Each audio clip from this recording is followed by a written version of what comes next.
Hi, my name's T.C. Newland and I'm an attorney at Fleschner, Tanoos and Newland.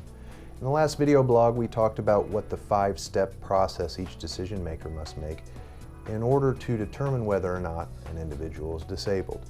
That first step was, are you working? Today we're going to talk about what it means to be working. The word or term that we typically use in the disability world is substantial gainful activity. It's actually, like I said, the first step that an administrative law judge must go through. It's also a test to determine whether or not someone receiving benefits should no longer receive them. In the most obvious sense, like we said, if an individual is working, it's impossible for someone to determine that they can't work or are unable to work. So an individual who's making SGA will either be denied benefits or will have those benefits they're currently receiving taken away. There are generally two tests to determine whether or not an individual is engaged in SGA. The first step is the number of hours.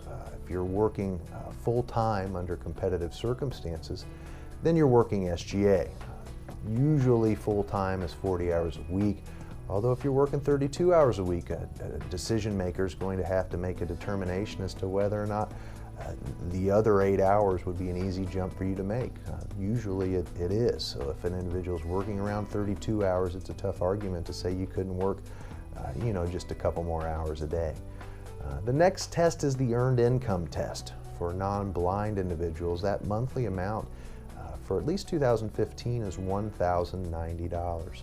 Thus, if you earned income of $1,090 in a month, it's presumed that you are working at SGA. We've attached a table to this blog and it'll show you what the blind and the non-blind amount of monthly income it takes to satisfy SGA all the way back to 1975. It's indexed for inflation. 1975 it started around $200, and like I just said, the current amount is $1,090. There are certain exceptions to working SGA. Social Security wants to encourage folks to try to work.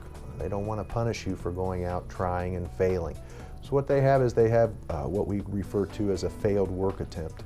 If an individual goes, makes an honest effort, and fails at working, either is terminated or loses that job for some other reason, then what we do is we call that a failed work attempt, and it's not something that's held against an individual who's trying to work.